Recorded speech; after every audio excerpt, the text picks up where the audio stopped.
In 1992, if you'd invested just $1,000 in a small Seattle coffee company, you'd now have more than $300,000. That company wasn't a tech startup. It sold coffee, and its name was Starbucks. This is the story of how one humble coffee chain turned ordinary investors into millionaires. Not through luck, but through long-term vision, brand power, and compounding growth. And by the end, you'll see how you can spot the next Starbucks before everyone else does. Starbucks started in 1971 as a single store near Seattle's Pike Place Market. It didn't even sell brewed coffee, just beans and equipment. Then, in 1987, a young entrepreneur named Howard Schultz bought the company after being inspired by Italy's espresso bars. His goal was simple: bring cafe culture to America, a place where people could slow down, connect, and belong. Investors laughed. Who would pay $3 for coffee when you could brew it at home? But Schultz understood something deeper. Starbucks wasn't selling coffee. It was selling comfort, community, and consistency. When Starbucks went public in 1992, it had only 165 stores. The IPO priced at $17 a share and quickly soared.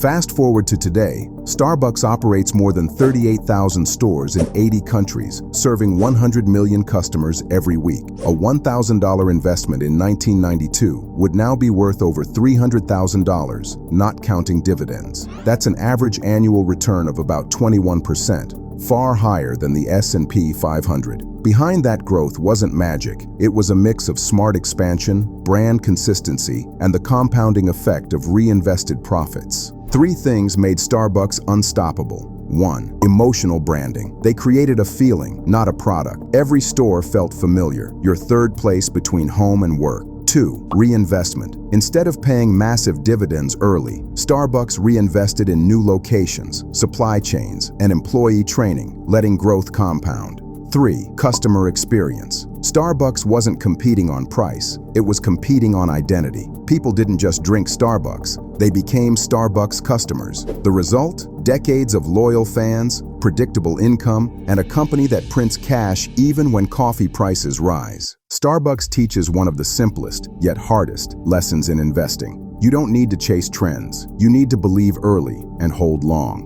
If you'd tried to time the market, you'd have missed the biggest gains. Even through 2008's crash and the 2020 pandemic, Starbucks long-term investors won because they understood what they owned. Every time Starbucks opened a new store, your investment didn't just sit, it grew roots worldwide. Compounding rewards the patient, not the perfect. So how do you find the next success story? Look for companies that solve a simple, universal need, have loyal repeat customers, reinvest profits instead of showing off, expand globally but keep brand identity tight, and most importantly, have leaders who think decades ahead, not quarters ahead. Those are the quiet giants that compound quietly until everyone notices too late. This was the $1,000 investment that became a fortune, the Starbucks story. Next, we'll explore from bankruptcy to billionaire, the story of Walt Disney's second chance. Subscribe so you don't miss the comeback story that built an empire. Investing isn't about luck or timing, it's about conviction and patience.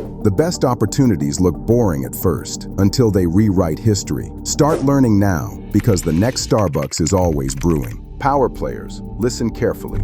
We are not born with every kind of knowledge. We learn by observing, by seeing how people solve real problems, storing that knowledge in our minds, and later using it to solve our own. Business works the same way. When you start a business, you don't automatically know how to solve every problem. You have to think, experiment, and test many ideas. But if you already understand how other businesses faced problems and solved them, you can apply that knowledge to your own business much faster. That's why I wrote the ebook 100 Real Business Problems and Solutions. In this book, you'll learn how real companies face difficult problems and the exact ways they solve them. And the truth is, many of these problems appear in almost every business. So grab the book, store those lessons in your mind, and when similar challenges appear in your business, you'll solve them almost without realizing you were even in a problem.